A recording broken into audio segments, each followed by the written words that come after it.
તો અમદાવાદ મ્યુનિસિપલ કોર્પોરેશનને આજે મળશે નવા મેયર. તો ચૂંટણી પરિણામના 29 દિવસની લાંબી પ્રતીક્ષા બાદ નવા મેયર મળશે. તો નવા મેયર અને ડેપ્યુટી મેયરના નામની આજે જાહેરાત થશે. ત્યારે ડેપ્યુટી મેયરનું પદ મહિલા કોર્પોરેટરના ફાળે જાય તેવી પણ સંભાવના છે. ત્યારે ભાજપ દ્વારા સત્તાવાર રીતે નામની જાહેરાત કરવામાં આવશે.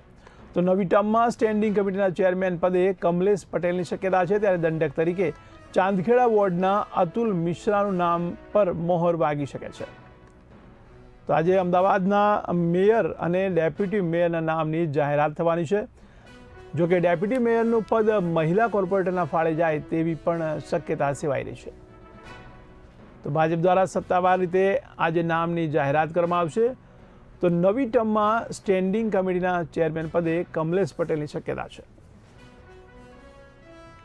તો અમારા એસોસિએટ એડિટર ઉમંગ સોની જોડાયા છે.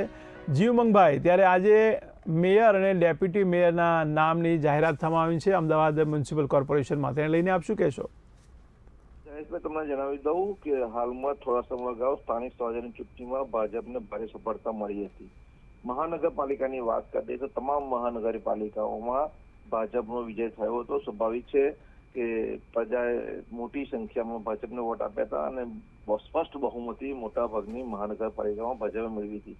સ્વાભાવિક છે કે રોટેશન પદ્ધતિ મુજબ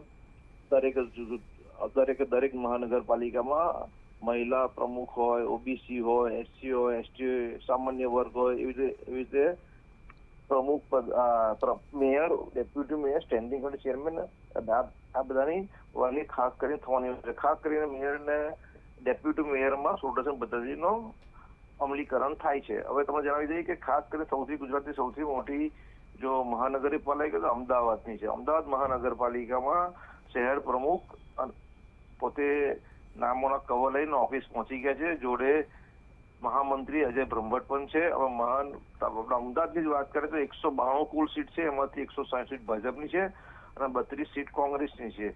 તમે જણાવી દઉં કે આ ચૂંટણીમાં 2.5 વર્ષ માટે પુરુષ ઓબીસી ની અનામત સીટ છે અને ડેપ્યુટી મેયરની મહિલાની છે. હવે સ્વાભાવિક છે કે ભાજપ હંમેશા આશ્ચર્યજનક પરિણામો આપવા માટે જાણીતું છે. તમે ગત વખતે જો ગુજરાતમાં સીએમની ચૂંટણીમાં ભૂપેન્દ્ર પટેલ ચોથી હરોળમાં બેઠા હતા, એમના નામની જાહેરાત થઈ હતી. એનો મતલબ એવો કે નામની જે બધી ચર્ચાઓ ચાલતી હોય છે તેમાં ભાજપ કંઈક ને કંઈક નવું લાવે છે અને આશ્ચર્યજનક પરિણામ માટે જાણીતું છે. અને ભાજપ શિસ્તબદ્ધ પક્ષે ભાજપ પક્ષને કોઈ પણ નેતા, કોઈ પણ ચૂંટાયેલા વ્યક્તિને ભાજપ ટિકિટ આપે છે તો હોબાળો થતો નથી. હોબાળો થતો હશે તો પણ સપાટી પણ નથી આવતો, અંદર સમય જાય છે. ભાજપ એના માટે વર્ષોથી જાણીતું છે. હવે આપણે જે નામની ચર્ચા કરી એ ચર્ચા મુજબ જો થાય તો ઠીક છે, નીકળ તો તમે જણાવી દઉં કે આશ્ચર્યજનક પરિણામ આવશે અને ભાજપ એ શિસ્તબદ્ધ પક્ષે અને ભાજપના જે સંગઠનની તાકાત છે તેનાથી જ મેયર, ડેપ્યુટી મેયર, કારોબારી ચેરમેન કામ કરતા હોય છે. એ લોકો ખાલી મોરા હોય છે.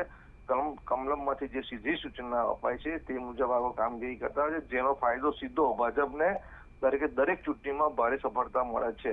હવે તમે જણાવી દઉં કે ગુજરાતમાં જે આજે તમામ મહાનગરપાલિકામાં મેયર અને ડેપ્યુટી મેયર, સ્ટેન્ડિંગ કમિટીની ચેરમેનની ચૂંટણી વરણી થવાની છે.